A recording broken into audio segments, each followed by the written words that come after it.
sebelumnya memang sebelum pemekaran ada 14 kecamatan. 2 desa masuk di kecamatan yang baru, kecamatan Lebakwangi. Nah, kemudian desa-desa kita sekarang tinggal ada 12 desa. Yang 12 desa itu keadaan wilayah-wilayahnya memang sedikit berbeda. Yang satu memang sudah masuk wilayah industri, kemudian yang satu di agrobisnis.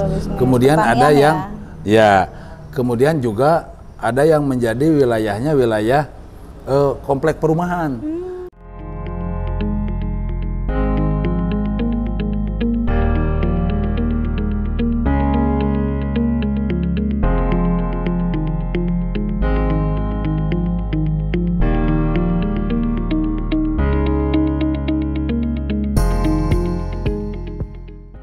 Assalamualaikum warahmatullahi wabarakatuh.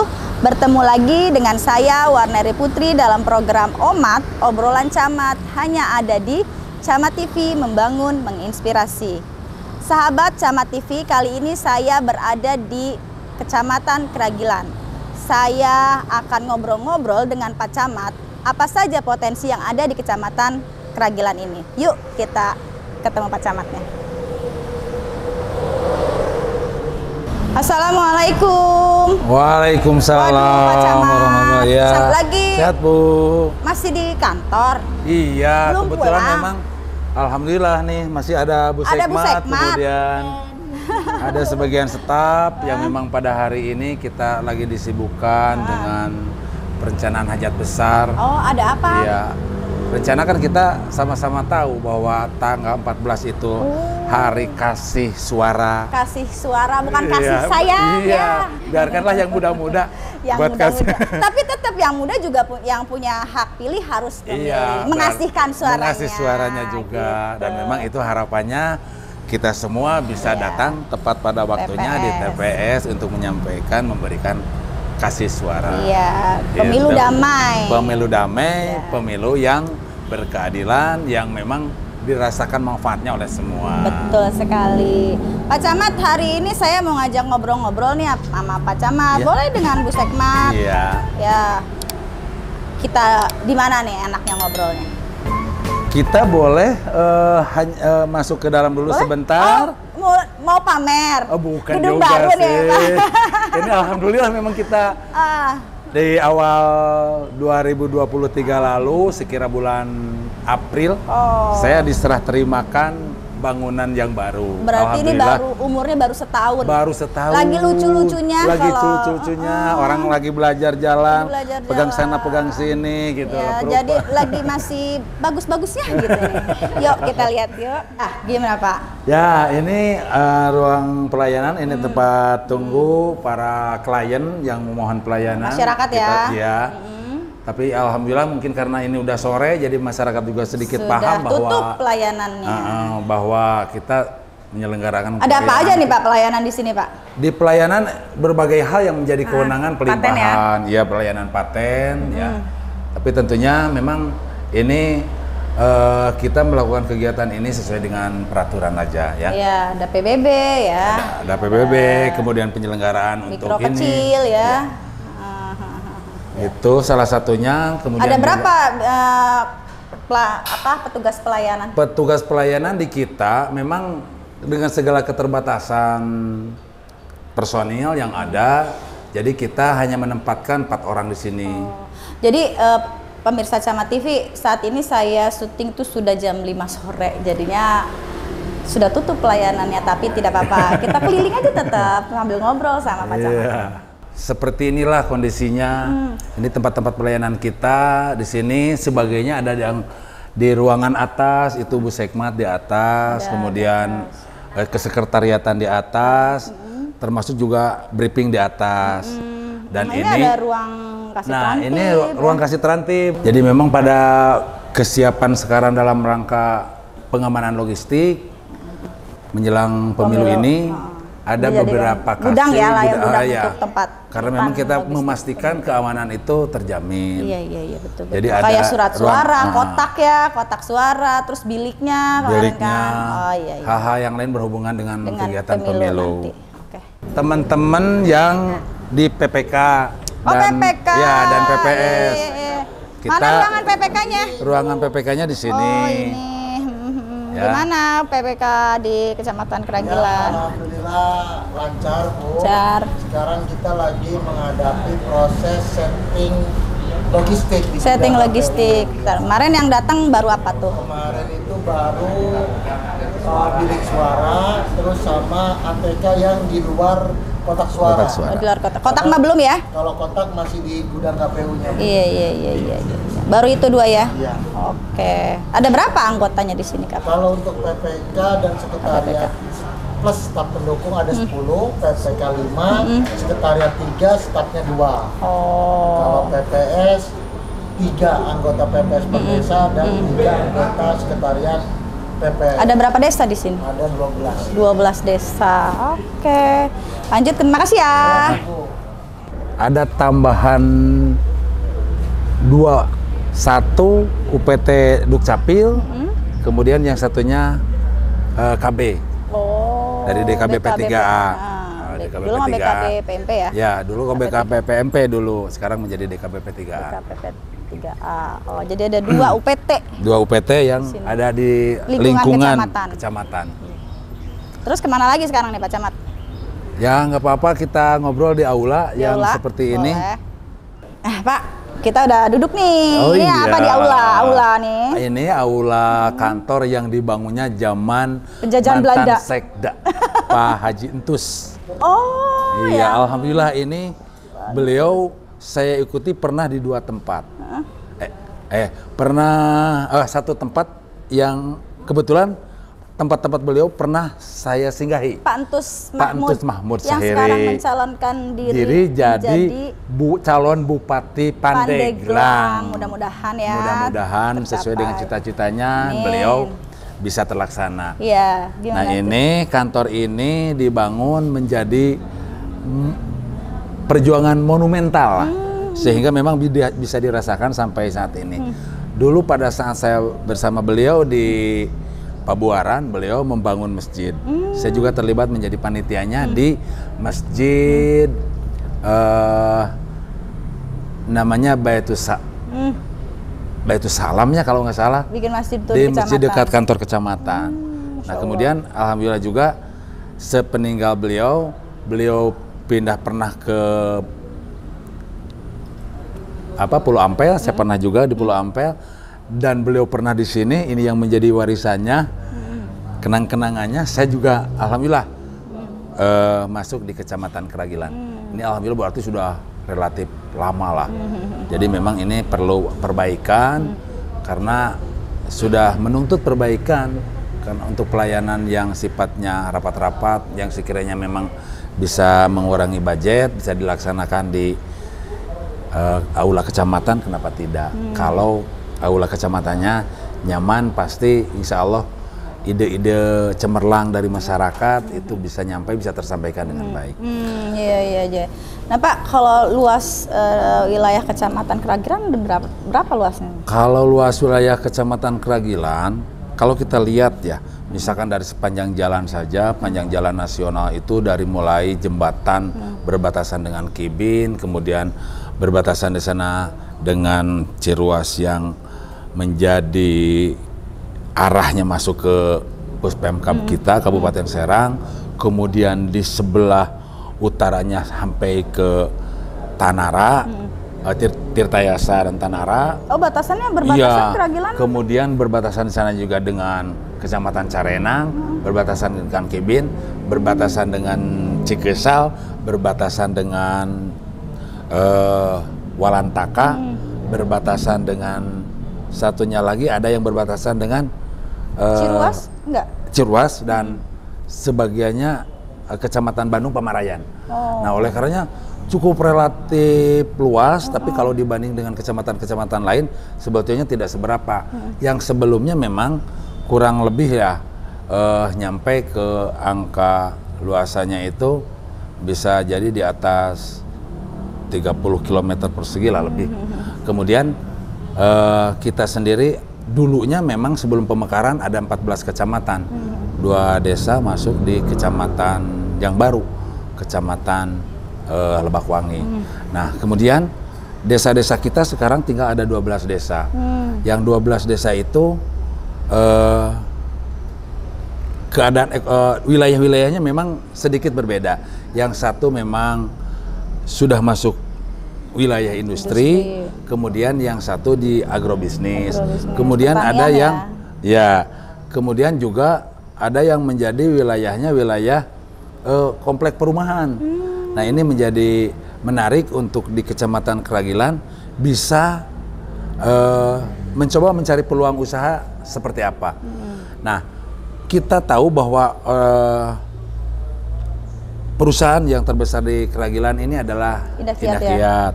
Indah Kiat memang memberikan segala kemudahan-kemudahan untuk masyarakat di wilayah kita khususnya, termasuk Pekerjaan juga di wilayah juga ya. baik pekerjaan maupun membuka kerja, ya. membuka lapangan pekerjaan yang di luar Indah Kiat dengan melakukan pemberdayaan. Pemberdayaan CSR gitu. Ya, dari CSR-nya, kemudian juga CSR itu ada yang memang berbentuk misalkan Rutilahu yang setiap tahun hampir 5 rumah, yang tahun ini 6 rumah alhamdulillah. Kemudian ada yang memang memberikan pemberdayaan pelatihan pekerjaan. Kemudian juga ada CSR yang memang bisa dikerjasamakan dengan LPM. Seperti limbah yang sudah dibuang itu bisa dikerjasamakan dengan LPM melalui pengelolaannya oleh kepala desa. Nah, ini menjadi bagian-bagian penting yang memang menjadi daya ungkit terhadap perekonomian masyarakat di Kecamatan Keragilan. Kemudian desa-desa yang seperti sekarang ini yang berkembang, alhamdulillah di Kecamatan Keragilan itu ada desa mandiri satu, yaitu desa Keragilan. Itu bisa dilihat desa mandirinya itu karena pertama dari sisi pendidikan itu sudah relatif pendidikannya sudah bagus, kemudian tingkat SLA juga sudah ada beberapa. Di samping juga desa apa tuh, Pak? Desa apa tadi? Di Desa Keragilan. Desa Keragilan. Termasuk juga sarana kesehatan dan perbankan. Perbankan ini hampir ada di Desa Keragilan, termasuk juga ada sebagiannya di Sentul. Nah, kemudian desa-desa yang lain, Tegal Maja itu memang kalau dilihat dari DPT-nya juga relatif sedikit, berarti kan menandakan bahwa jumlah penduduknya kan tidak terlalu banyak. Dan di desa itu menjadi sepertinya sudah masuk pada zona yang direncanakan menjadi mappingnya industri. Nah, sehingga memang atau di situ juga di Tegal Maja saya pernah datang juga tuh Pancep ke Tegal Maja, dia kepala desanya itu dia pengrajin bambu. Anyaman bambu. Ya, dia di handicraft mainnya. Jadi alhamdulillah mainnya udah sampai luar negeri tuh. Sudah sampai luar negeri. Kemarin beberapa bulan yang lalu itu kedatangan juga kan dari. Nah, itu mau jadikan destinasi wisata juga tuh untuk. Nah, perencanaan ke depan, Bu. Jadi di desa Tegal Maja ini tentunya bukan hanya sebatas dia bisa berkreasi seperti itu, tetapi berharap ke depan mudah-mudahan bekerja sama dengan lahan-lahan yang belum terkelola dengan baik oleh Indah Kiat, yang sementara sekarang menjadi penghijauan dan sebagainya, itu sebetulnya menjadi daya tarik untuk dikelola menjadi desa wisata. Dan mudah-mudahan kalau desa wisata kan tidak juga merusak ke perusahaan dan lingkungan. Dan alhamdulillah Pak Kepala Desanya ini Pak Iksan relatif sangat berinovasi, kreatif dan inovatif. Jadi dia sering kegiatan-kegiatan yang dilakukan baik tingkat provinsi, kabupaten, termasuk nasional, itu beliau suka aktif. Jadi saya tahu pemasaran untuk UMKM pengrajinnya juga bagus tuh dia. Nah, dia sering ikut-ikutan juga di pameran dan lain Bajar, di JCC juga di tempat-tempat lain. Bahkan di luar provinsi juga, Bu. Jadi sering ikut pada pameran-pameran yang memang diundang sebagai peserta. Dan alhamdulillah sudah biasa melakukan itu sehingga menjadi hal yang sudah dianggap enteng daya tarik saja. Desa gitu ya, Pak ya. Banyak juga katanya dikunjungi juga oleh wisatawan tuh yang pengen belajar nganyam bambu, ya nganyam bambu, nganyam arit. Beberapa minggu yang lalu lah, Ibu Bupati juga datang ke sini ingin memastikan bahwa desa ini menjadi desa yang kreatif inovatif. Jadi desa wisata ya kemarin disahkan ya? Iya. Jadi mungkin kedepannya juga terkonsep untuk menjadi desa wisata. Kemudian desa-desa yang lain, alhamdulillah potensi yang memang kita miliki, ini rumah sakit yang di tahun ini. Ada berapa rumah sakit? Saya dengar ada 3 di sini. Ada 3. Berarti kan penduduk Kecamatan Kragilan ya. Banyak banget, sampai rumah sakit aja ada 3 di sini. Jadi persoalannya bukan karena hanya jumlah penduduk yang banyak, tetapi ini menjadi hal yang menarik karena pintu tol saja itu sudah relatif dekat, mengaksesnya relatif mudah. Nah, sehingga pilihan untuk Kejagung misalkan menempatkan rumah sakit Adiaksa di desa Cilebu itu tidak salah, karena memang ini menjadi aksesnya sangat mudah ya, dengan kemudian, tadi tol itu ya. Dari tol, termasuk juga satu ada. Adiaksa itu katanya rumah sakit terbesar. Hampir se Indonesia untuk yang di kepemilikannya Kejagung Kejati. Nah, hanya menjadi percontohan juga kemarin ini pilot project untuk rumah sakit yang dimiliki oleh Kejaksaan. Jadi berebut sebetulnya. Setelah Banten ini, nah kalau Banten tidak sukses, itu akan digeser ke provinsi lain. Nah, sehingga alhamdulillah memang kita bisa terlaksana dan ini sudah hampir bisa dimanfaatkan oleh masyarakat. 10% memang untuk masyarakat yang punya persoalan hukum, tetapi selebihnya itu untuk masyarakat umum dari berbagai penjuru dan berbagai penyakit lah. Mangga datang ke sini. Kemudian yang menarik berikutnya, kita sepertinya kalau cerita penyakit jantung itu aksesnya harus tetap ke Rumah Sakit Darmais. Tetapi sekarang Jantung tidak Harapan lagi Kita. Rumah Jantung Harapan Kita. Maaf ya. Untuk harapan kita. Tetapi alhamdulillah sekarang ini kita bisa di sini. Ada rumah sakit jantung di Desa Sentul. Kemudian yang satu lagi yang Adam Sulaiman. Dan ini alhamdulillah mudah-mudahan jadi dengan akses kesehatan masyarakat. Rumah sakit besar ya ini semua ya, tiga-tiganya ya. Akses kesehatannya cukup relatif mudah. Nah, itu 2 desa yang untuk industri itu desa apa aja tuh, Pak?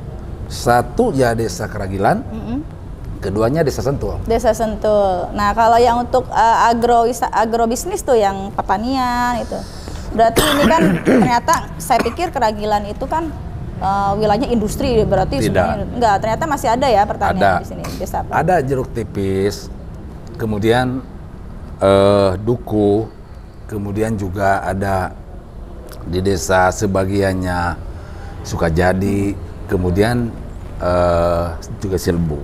Nah, ini desa-desa yang masih banyak pertanian, termasuk juga Undar-Andir, walaupun memang ada di batas industri. Dengan batas industri. Nah, itu berarti nanamnya apa aja tuh, Pak? Biasanya yang produk unggulan pertaniannya. Nah, tanaman ada beberapa desa yang memang fokus di padi, seperti jeruk tipis. Kemudian ada juga yang fokus pada palawija. Nah, kemudian sekarang juga berkembang desa-desa yang menggunakan kegiatan di Ketapang, jadi menjadi influence ya, atau menjadi mudah-mudahan menjadi daya tarik terhadap masyarakat. Itu ada yang fokus pada budidaya California, termasuk juga pepaya California, termasuk juga singkong yang memang tidak hanya ini tapi lebih ke industri nantinya. Dan itu sudah disiapkan. Termasuk juga dana desa itu ada yang bergerak di peternakan. Dan alhamdulillah ada yang sudah produktif, yang itu di Desa Cilebu, peternakan ayam sudah alhamdulillah. Kemudian ada yang di kambing di Desa Sukajadi sudah bagus. Jadi sebetulnya kalau kita lihat dari IDM, Indeks Desa Membangun di Kecamatan Kragilan ini, kalau saya lihat data yang kemarin itu yang maju hanya ada 3 desa, kemudian yang sisanya berkembang, kemudian yang mandiri 1 desa. Sebetulnya saya juga ini mudah-mudahan lah dengan munculnya IDM yang kayak seperti itu menjadi tahapan-tahapan kita bagaimana menjadi desa yang maju itu seperti apa indikator yang harus dipenuhi. Dan ini mudah-mudahan kegiatan-kegiatan masyarakat bisa mengarah ke situ yang disupport dengan dana desa. Dana desa. Jadi Bapak itu memang sedang mengarahkan supaya desa-desa itu meningkatkan potensi-potensi ya, untuk masyarakat tentunya ya. Nah kalau Pak Encep ini udah berapa tahun sih jadi camat di sini? Hari ini saya persis ulang tahun. Oh, wah. 1 Februari yang lalu saya menjadi camat di sini. Sekarang ulang tahun camat. Ulang tahun camat. Jadi satu ya? 1 Februari. Jadi persis 1 tahun. Saya menjadi camat. Menjadi camat Keragilan.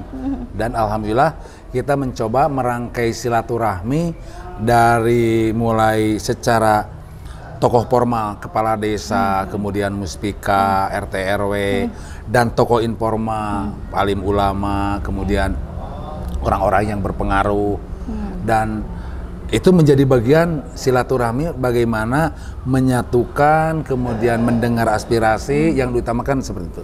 Di samping memang melalui jalur-jalur formal, pelaksanaan kegiatan yang sudah menjadi ketentuan di Musrenbang, baik di tingkat desa maupun di tingkat kecamatan. Itu yang kita coba menjadikan ajang silaturahmi, sekaligus dimanfaatkan juga, akan bermanfaat pada bagaimana strategi pembangunan yang dilakukan untuk bisa memetakan langkah-langkah apa yang bisa kita lakukan untuk pelaksanaan kegiatan pembangunan di Kecamatan Keragilan.